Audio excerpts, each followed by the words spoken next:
الله الرحمن الرحيم وبه نستعين وصلى الله على رسوله النبي الكريم اما بعد. عزیز بھائیوں، گزشتہ درس میں روزہ اور روزے کے مستحب اعمال ہم نے پڑھے تھے.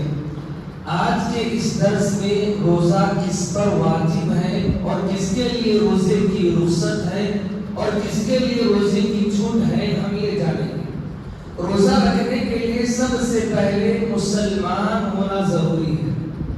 اگر کوئی غیر مسلم ہماری طرح کھا پی کر روزہ رکھتا ہو تو اس کا اجر اسے ملنے والا نہیں. روزے کے لیے دوسری شرط یہ ہے کہ وہ بندہ عاقل ہو جو روزہ رکھ رہا ہو.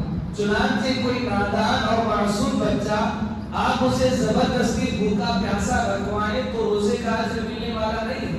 اسی طرح کوئی انسان جو بے وقوف ہے، عقل سے کم ہے، اسے بھی روزے کا اجر ملنے والا نہیں. روزے کے لیے تیسری شرط یہ ہے کہ وہ انسان بالغ بھی ہو، یعنی اسے اچھے اور برے چیز کی تمیز معلوم ہو. بالغ کا مطلب اسے صحیح اور غلط کا فرق معلوم ہو، اسے سنت اور بدعت کی بہتر پہچان ہو. یہ روزے کے لیے تیسری شرط ہے. روزے کے لیے چوتھی شرط ہے کہ وہ آدمی مقیم، یعنی اپنے گھر میں اپنے گاؤں میں رہ رہا ہو تو ایسے آدمی پر روزہ واجب ہے. چنانچہ وہ آدمی جو حالت سفر میں ہے اسے روزے کی رخصت دے دی گئی ہے، وہ چاہے تو ابھی روزہ رکھ لے، چاہے تو بعد میں ان روزوں کی قضا کر دے. لیکن جو کتاب ہم پڑھ رہے ہیں، مؤلف رحمۃ اللہ علیہ کہتے ہیں کہ حالت سفر میں روزہ رکھ لے، یہ اس کے حق میں بہتر ہے. دو وجہوں سے. کیونکہ یہ روزہ اس کا رمضان کے مہینے میں ہوگا.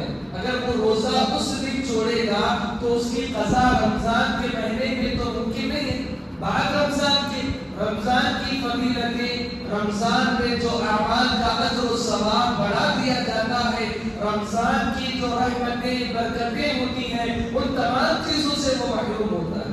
اور دوسرا یہ کہ رمضان کے مہینے میں حالت سفر میں روزہ اس لیے بھی رکھ لینا چاہیے تاکہ ایک ذمہ داری ہم سے جلد از جلد ختم ہو جائے. بعد میں ہو جائے کہ بعد رمضان کے وہ حالات سازگار نہ بنے، موافق نہ بنے، روزہ رہنے کے لیے بہتر سہولتوں کا ہمارے لیے انتظام نہ ہونے پائے جیسے رمضان میں ہوتا ہے. اس لیے آدمی وہ ذمہ داری کا بوجھ اپنے سر پر ہی لیے پھرتا ہے.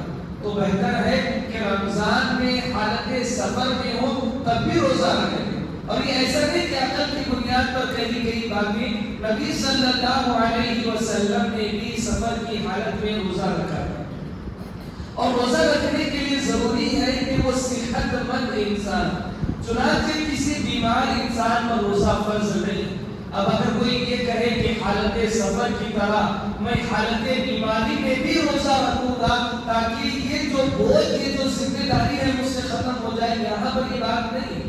ہو سکتا ہے روزہ آپ کی بیماری کو بڑھا دے، آپ کو اور زیادہ کمزور کر دے. تو بہتر ہے کہ ابھی آپ روزہ نہ رکھیں، صحت مند ہو جائے تاکہ آنے والے روزوں کا مکمل طور پر اہتمام کر پاؤ. آپ نے سوچا کہ نہیں ابھی روزہ رکھ لوں گا، بیمار تو بیمار، اور اس روزے کی وجہ سے اور زیادہ بیمار یا اور زیادہ کمزور ہو گئے. جہاں پر آپ کو 1 یا 2 روزے قضا کرنے تھے وہاں پر آپ نے 8 یا 10 روزوں تک بیمار رہ کر پھر ان کی قضا کر دی. تو زیادہ بہتر ہے کہ بیماری کی حالت میں پہلے صحت مندی کو تلاش کریں اور پھر اس کے بعد روزہ رکھیں. روزہ رکھنے کے لیے ایک شرط یہ بھی ہے کہ عورتوں کے لیے ہے کہ عورتیں حالت حیض میں اور حالت نفاس میں نہ ہو تب وہ روزہ رکھ سکتی ہیں. حالت حیض والی، حالت نفاس والی عورتوں کے لیے روزوں کی قضا کرتی ہے. اب آئے بیماروں کا، ہم نے پڑھا کہ بیماروں کے لیے روزوں کی رخصت ہے اور بعض بیماروں کے لیے روزے کی چھوٹ ہے. وہ بیمار جس کی صحت یابی کی امید ہے کہ ابھی کچھ دن میں بخار ہے، نزلہ ہے یا کوئی اور بیماری ہے جو کچھ دن میں ختم ہو جائے گی، تو ایسا آدمی بعد رمضان کے اپنے روزوں کی قضا کرے گا اور وہ روزے مکمل کر لے گا.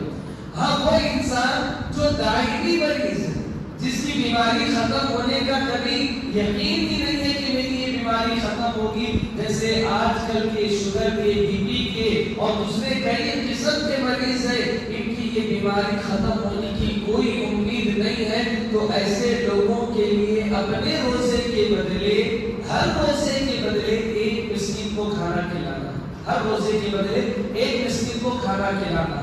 چاہے تو آپ یہ تمام کا تمام کھانا ایک ساتھ کھلا سکتے ہیں، یا ہر دن اپنے گھر پر ایک مسکین کو بلا کر اس کے کھانے پینے کا انتظام کر سکتے ہیں، یا اس طور پر بھی کہ آپ 30 وقت کا کھانا کسی کو بطور صدقہ دے سکتے ہیں. اس طرح بھی آپ کا فدیہ ادا ہو جائے گا.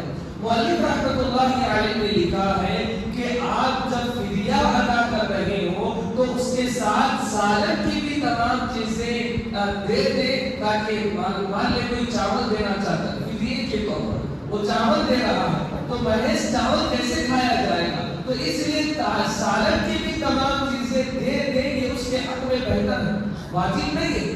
آپ نے چاول دے دیا، وہ چاول جس معیار کا آپ کھاتے ہیں تو یہ آپ کا فدیہ ہو گیا. اس وقت کا کھانا ہم کو دینا ہے. اگر ہم اس کے ساتھ سالن کی بھی تمام چیزیں دیں گے تو یہ ہمارے حق میں زیادہ بہتر ہونے والا ہے. ایک صحابی رسول صلی اللہ علیہ وسلم تھے، ان کی دائمی مرض کی وجہ سے وہ روزے رکھ نہیں پاتے تھے، تو انہوں نے آخری رمضان میں تمام 30 مسکینوں کے کھانے کی دعوت کی اور انہیں کھانا کھلایا، اور اس طرح ایک ہی دن میں اپنے 30 روزوں کا فدیہ انہوں نے ادا کر دیا. اس طور پر بھی ادا کر سکتے ہیں. تو یہ کچھ باتیں تھیں رمضان کو لے کر، روزوں کو لے کر، جو میں نے آپ کے سامنے رکھی. اللہ سے دعا ہے کہ اللہ تعالی ہمیں ان باتوں کو سمجھنے کی توفیق عطا فرمائے. السلام علیکم ورحمۃ اللہ.